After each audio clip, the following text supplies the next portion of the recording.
Coverage of the Apple Blossom Royalty Selection Pageant on the NCWLIFE channel is brought to you in part by Coldwell Banker Cascade, encouraging you to leave your mark.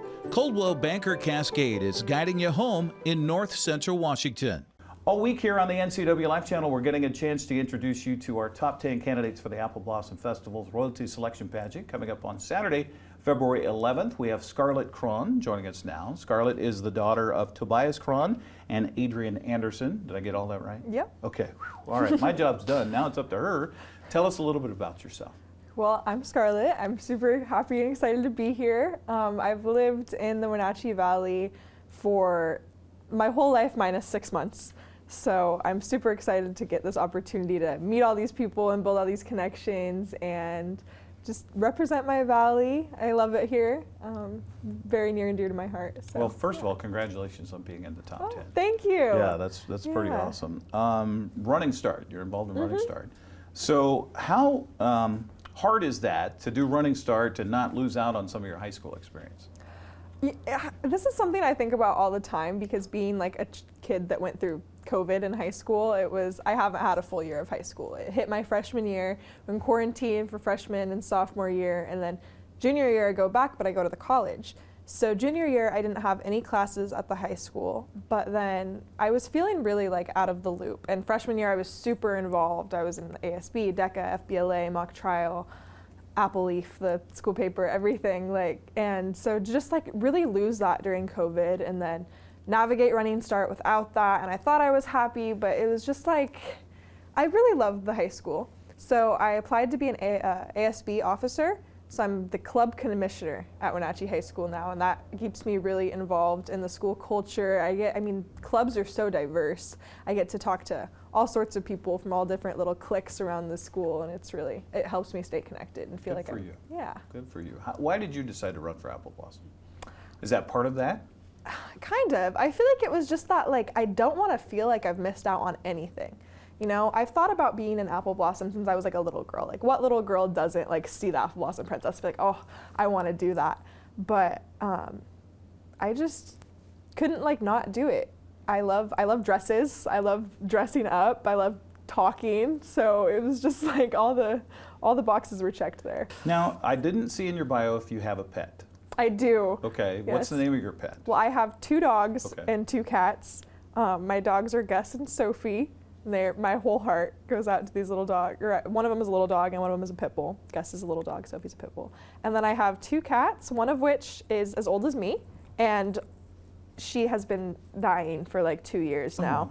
She is just a little corpse walking around and meowing, but she's still here and she's still happy to be here. She doesn't smell the best, so you don't want to pet her all the time, but she's still a very loving little cat. Now, what's her name? Jackie. Jackie. And it's a joke that when people come to my house, they have to say goodbye to her because they never know if it's going to be the last time.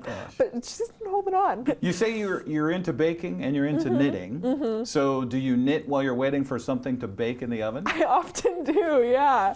It's great. I feel like I've got the hobbies of an 80-year-old woman sometimes, and I'm it's my weekend, and I'm oh, I'm going to make some oatmeal cookies and work on this sweater, but it's so rewarding to do stuff like that, especially when you're doing it together. So have you knitted anything in the shape of a cookie? I haven't, no. So I there's haven't. your next one. You can make it a pot holder or something like that. What a good idea. See? Yeah. I'm thinking.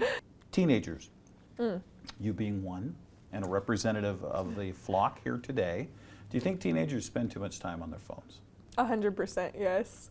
I think that we see an interesting trend where people don't have as many hobbies as they used to. I think it's very important to me to keep myself busy doing things that I want. But also, when you're not feeling good and you're not feeling productive, it is so easy. You don't have to be. To keep your mind entertained, you don't have to be. You can get on your phone, mindlessly scroll for hours and hours. And I've gone multiple, I don't like having a phone during the summer. I need one for school and stuff like that. And I'll admit, I fall prey to social media. I have all the apps. But I think my next phone is going to be a flip phone. Really? I think that's a great idea. I think all teenagers should be on flip phones because I think you just have so much more time. Right. Honestly. You're not sucked into TikTok and things exactly. like that. Okay. If you were given an extra hour in a day, what would you do with it? I feel like everyone always wants to read or journal and stuff before bed. So I'd probably just add that to like the hour like right before I was gonna sleep. And because I try to do my reading and my journaling, but usually I'm like falling asleep while I'm doing it. So I would like to do that. It's my nighttime routine to unwind. What do you think adults should focus on most? I think that's a very specific question, or broad question, I think if we narrowed it down in like a more specific scale, it really depends on what they've already kind of focused on. If they're parents, I mean, I might be biased, but I think that if you're a parent, you should be focused on the upbringing of your children and making sure they're good, like functioning members of society. But if not, you have a lot more freedom. You should be focused on what makes you passionate, about what's gonna like make your legacy here, about what your plans are. I think just like moving towards something and building something. In this process, what's been the hardest part for you? There has been some hard things in general. I'm super grateful to be here and to know everybody, but it's overwhelming. Just so many things to do every day. There's something to do. There's like, I mean, we'll get a day off, but not really. Like there's still things to do. And even if you do have a day off, I'm like, okay, well that's great. It's everything I need to catch up on that I've been ignoring. I've got like a week's worth of homework. And You have a choice. okay. We're back to the phone again. Okay. You have Facebook, Instagram, Snapchat, or TikTok. Which do you choose and why? Instagram. Because I think that Instagram is the most like creative of those social media platforms. I really like seeing, because I think that a lot of people share their art on there and stuff like that. I love that. I follow like so many like knitting accounts and crochet accounts. There's this little account that I follow where she makes like little tiny frogs, and they see them every day on my timeline, and they're the only thing on my phone that genuinely makes me happy. Anything else we should know about Scarlette before I let you go?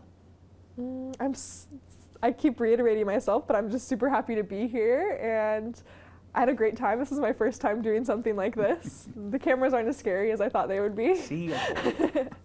Well, Scarlette, congratulations on being top 10 and best of luck in this process. Thank you. All right, there you go. Scarlette Cron joining us here on the NCWLIFE channels. We meet our top 10 candidates. Don't forget the Royalty Selection Pageant coming our way on Saturday, February 11th with our countdown to coronation at 6 and the pageant at 7 o'clock.